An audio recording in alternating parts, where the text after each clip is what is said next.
You also were active in the infiltration of many cultural groups.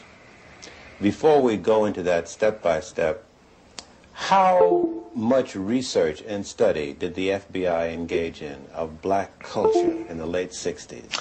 A great amount. Give me an idea. From the thing is, they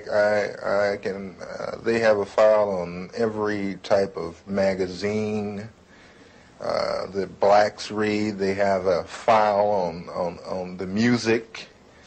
Music? Music, dance, theater, actors, comedians, you name it, man. And they would actually study these different... Yes. Oh, yes, definitely. What would they do with music? To understand the people, you have to understand the culture. To infiltrate, you have to understand. You had a lot of so-called white liberals that were infiltrating the so-called black groups using the information that they had gathered from the studies of blacks. You mean just to understand the behavior pattern of our people? Oh, yeah, I can, Will Heaton could name out some jams of Miles Davis that I hadn't even heard of.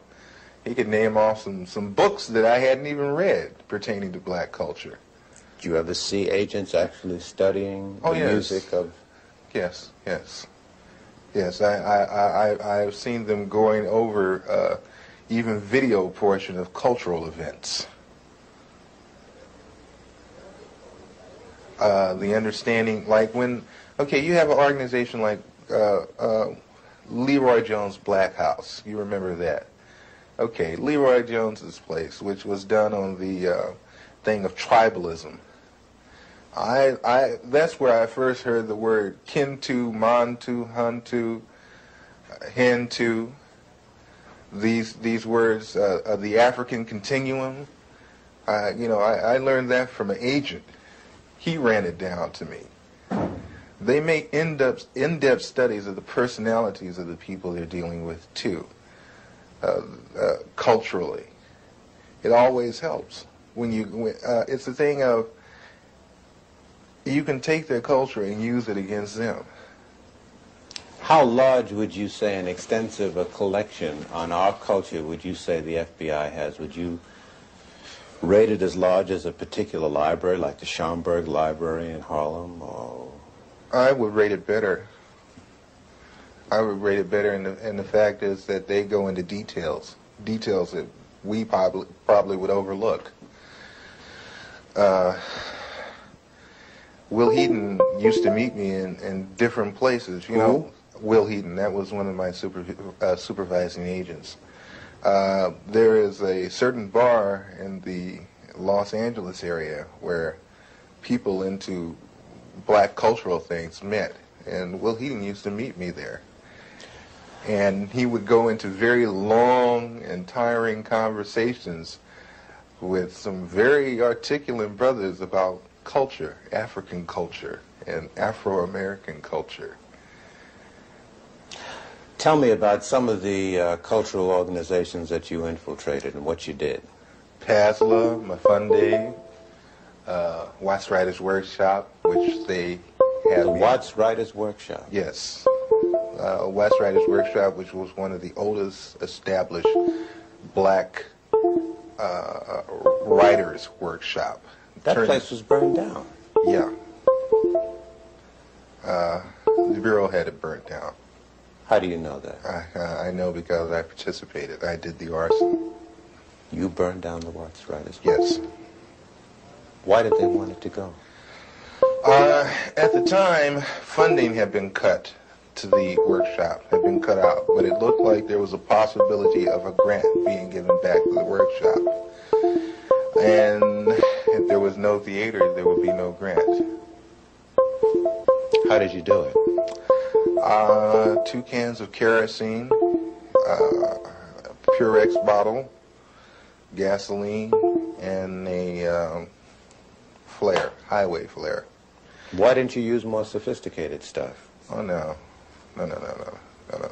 You're never overly sophisticated. It's too obvious.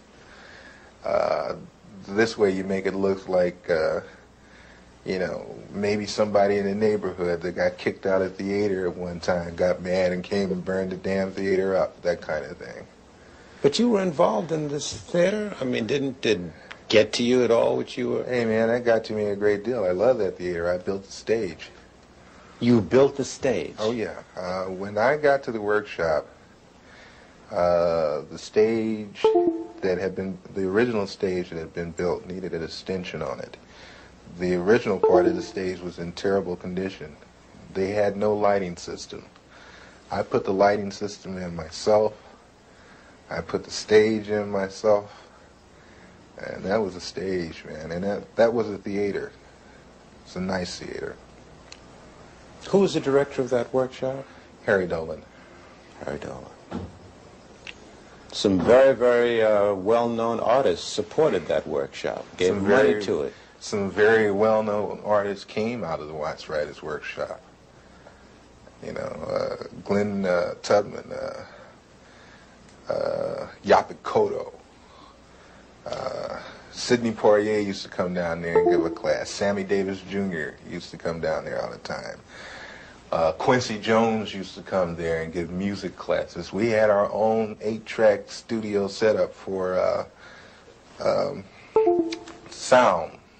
We had our own sound room there. Was part of your other activities and responsibilities to study the profiles of celebrities who were supportive of organizations? Definitely, and especially, like I said, psychological backgrounds, weaknesses and strengths. Did he have a weakness for blondes? Did he have a weakness for money? Did he snort cocaine?